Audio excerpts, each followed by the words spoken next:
மனத்தை ஒரு தேசத்திற்கு, ஒரு லொகேஷனுக்கு கட்டி போடுதலே தாரணை. இதுதான் பதஞ்சலி கொடுத்திருக்கிற டெஃபினிஷன். தேசபந்த சித்தஸ்ய தாரணா. சித்தம்னா மனம். சித்தத்தை ஒரு பகுதிக்குள், ஒரு இடத்திற்கு, ஒரு ஸ்தலத்திற்கு கட்டி போடு. இது கட்டி போடுறதுன்னா என்ன அர்த்தம்? மனம்னாலே ஃபர்ஸ்ட் என்னன்னு பார்க்க வேண்டியதா. மனம்னா என்ன? உணர்ச்சிகள். நாம் எல்லாம் உணர்ச்சி குவியலா இருக்கும். ஐம்புலன்கள் மூலமா நிறைய உணர்ச்சிகள் பதிஞ்சிருக்கு. நல்ல காட்சிகள், கெட்ட காட்சிகள், அருவருக்கத்தக்க காட்சிகள் அப்படின்னு பலவிதமான காட்சிகள் கண்கள் மூலமா போய் பதிஞ்சிருக்கு. இந்த உடல்ல மாத்திரம் இல்லை, எத்தனை உடல்கள்ல என்னென்ன இல்லாம வாசம் பண்ணிருக்கோம். இந்த புலன்களும் மனமும் சூக்ஷ்ம ரூபத்திலையும் இருக்கு. சூக்ஷ்மம்னா என்ன? இன்விசிபிளா இருக்கு, அருவமாவே இருக்கு.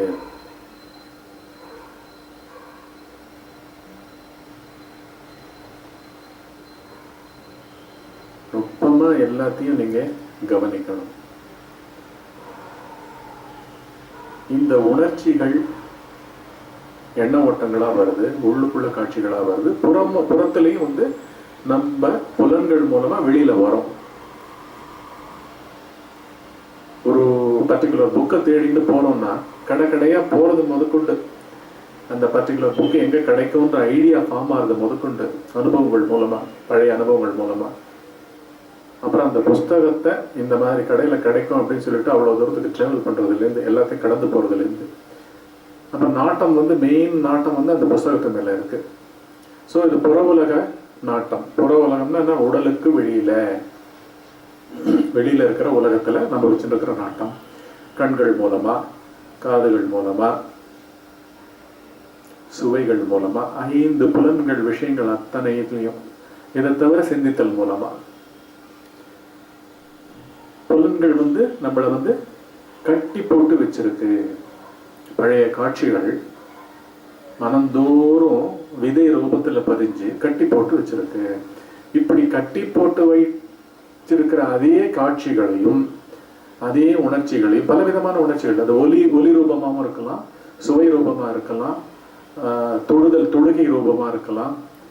இப்ப நல்ல ஒரு பிக்னிக் ஸ்பாட்டுக்கு போயிட்டு வந்திருக்கோம் வச்சுக்கோங்க, ஹில் ஸ்டேஷனுக்கு போயிட்டு வந்திருக்கோம்னா அங்க இருக்கிற அந்த காத்து வருடி கொடுத்த அந்த ஞாபகம் வந்தாலே போறோம்ல, அந்த சூழல் எல்லாமே ஞாபகம் வருதா இல்லையா? ஸோ அதுவும் ஒரு உணர்ச்சி தானே. அந்த உணர்ச்சி அனுபவமா பதிஞ்சிருக்கு. அது ரீப்ளேக்கு வரும் பொழுதே ரம்யமா இருக்கு. அப்புறம் அமைதியா ஏகாந்தமா ஸ்டில்லா உட்கார்ந்துட்டு இருந்தது. இப்படின்னு பலவித அமைப்புகள் புலன்கள் மூலமாகவும் மனம் மூலமாகவும் உடலை உபயோகித்தும் உள்ளுக்குள்ளேயும் இப்படி எல்லா விதமாகவும் எங்கேயோ ஒரு ஸ்தலத்துல எல்லாம் நடந்துட்டு இருக்கு இல்லையா? அதுதான் அந்த தேசம். அந்த தேசத்துல அந்த பர்டிகுலர் ஆக்டிவிட்டி நடக்கிற இடத்துல அந்த மனத்தை கட்டி போட்டு வை அப்படின்ற. இதுதான் அதனுடைய இது. என்ன பண்ணும் அது? எதுக்கு இது பண்றோம்? ஏன்னா அட் எனி மூமெண்ட் இங்க யாருக்குமே ரொம்ப சகஜமா நம்ம மனமா இருந்துருக்கோம், இந்த உடலா இருந்துருக்கோம் எல்லாரும். ஆனா இந்த மனம் தான் இந்த உடலை தாங்கிட்டு விழிப்பு நிலையில வருது. ஆழ்ந்த உறக்க நிலையில இல்லாமையே போயிடுது. ஆனா இதை பத்தி நம்ம விசாரிக்க முடியாத அளவுக்கு இந்த மனம் நம்மளை விழிப்பு நிலை வாழ்க்கையில பரபரப்பாகவும் மன அழுத்தத்தோடையும் கட்டி போட்டு வச்சிருக்கு. விவகாரமயமா விஷயமயமா நம்ம வாழ்ந்துட்டு இருக்கோம் இல்லையா? இப்படித்தான் இதை கொண்டு வருது. மனம் தன் ஒளி உரு ஓர்தலே உந்தி பெற உண்மை உணர்ச்சியாம் இது உந்தி பெற. ரமண மகர்ஷி அவருடைய பாட்டு. மனத்தின் உருவை மனவாது உசாவ மனமென ஒன்றில்லை உந்தி பெற மார்க்கம் நேராகும் இது உந்தி. இதுதான் ரைட் மார்க்கம், இதுதான் சரியான பாதை, இந்த வழியா நடந்து போயிட்டே இரு, ஓயாம பாரு. அந்த ஓயாம பார்க்கறதும் ஒண்ணுதான், தாரணை பண்றதும் ஒண்ணுதான். மனத்தை என்ன செயல் பண்ணிட்டு இருப்போமோ அந்த செயல்லையே கட்டி போடுதலும் ஒண்ணுதான். கட்டி போடுறதுன்னா அப்படியே டைட்டா அசைக்க முடியாம கட்டி போடுதல் இல்லை, ஃபிளெக்சிபிலிட்டி தான். அந்த பிளையபிலிட்டி வரணும் உள்ள,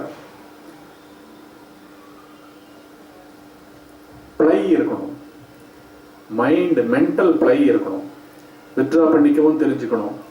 ஒரு கையை இப்படியே வச்சுட்டு இருக்கிறது கரெக்டா, இப்படியே வச்சுட்டு இருக்கிறது கரெக்டா, ரெண்டுமே தப்பு, ரெண்டுமே எக்ஸ்ட்ரீம்ஸ். கரெக்டா போல எப்படி வச்சிருந்தாலும் தப்பு, டைட்டா இறுக்கி பிடிச்சிட்டு இருக்கிறது அதனுடைய சகஜ நிலை கிடையாது. எப்படி தளர்ந்து இருக்கிறது தான், எப்பவுமே தளர்ந்து இருக்கிறது தான்.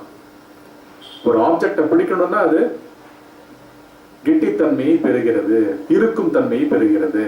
அந்த வெயிட்டுக்கு ஏத்த மாதிரி நம்ம அதை பிடிக்கிறோம். ஒரு பூவை எடுக்கணும்னா ஆட்டோமேட்டிக்கா மென்மையா தானே எடுக்கிறோம். இதே ஒரு டம்பலை எடுத்து எக்ஸசைஸ் பண்ணணும்னா கிரிப்பா பிடிக்கிறோமா இல்லையா? அந்த வெயிட்டுக்கு ஏத்த சக்தியும் கையில வருதா இல்லையா? அத போல மனத்துல பிளையபிலிட்டி இருக்கணும். இந்த பிளையபிலிட்டி எல்லாம் வரணும்னாலே தாரணை பண்ணாதான் வரும். மைண்ட்ஃபுல்னஸோ தாரணையோ. அதனால்தான் செய்யும் செயல்கள் எல்லாத்திலையுமே நம்ம மிக மிக நுட்பமாக இந்த தாரணைன்ற பிராக்டிஸை நல்லா புரிஞ்சுக்கணும். இது எதுக்கு பண்றோன்றது புரிஞ்சுக்கணும். எல்லா பிராக்டிசஸுமே உன்னத நிலையான, உச்ச நிலையான, கடைசி நிலையான எந்த நிலைக்கு அழிச்சுட்டு போகுது? நம்மள மனமற்ற நிலைக்கு அழிச்சுட்டு போகுது. என்ன, நம்ம மனம் கிடையாது. அதுதான் லட்சணமே. இப்ப நான் சொல்லிக் கொடுக்க போறேன், பதஞ்சலி மகரிஷி சொல்லிக் கொடுத்தேன், ரமண மகரிஷி சொல்லிக் கொடுத்தேன். இந்த வழிமுறைகளை நம்ம கையாண்டு நம்ம போகும் பொழுது அதனோட லட்சணம் எப்படி தெரியும்னா, நல்லா தூங்குவோம். ராத்திரி உறக்கம் பேக்ரவுண்ட் இன்ஃப்ளூயன்ஸ் இல்லாமல், நிச்சலனமாக, மனமே இல்லாமல் ஒரு ரொட்டீன்ல மாத்திரம் வாழ்க்கையை அற்புதமா அமைச்சுட்டோம்னு வச்சுக்கோங்களேன். செல்ஃப் ரியலைசேஷன்றது எங்கேயோ இல்லை. நம்முடைய மனக்கட்டிலேருந்து நாம் தளருதலே செல்ஃப் ரியலைசேஷன். நாம்ன்ற பொருள் இவ்வளவு குறுகிய ஒரு எண்ணங்களுக்குள்ள மாட்டி கொண்டிருக்கின்ற, சிக்கி கொண்டிருக்கின்ற யூனி டைமென்ஷனல் ரியாலிட்டியே கிடையாது. அது multi dimensional abundance potency, multi dimensional potentiality அதுக்குள்ள இல்லாததே கிடையாது. அதுல அன்றாட வாழ்க்கையெல்லாம் வெளியிருந்தே ஆகணும். இப்பேற்பட்ட வேலைகளுக்கு அப்புறம் கூட டயர்ட்னஸே தெரியாது. எல்லாம் தாரணையாவே மாறிட்டு இருக்கும், செயல்கள் எல்லாம் தாரணையா மாறிட்டு இருக்கும்.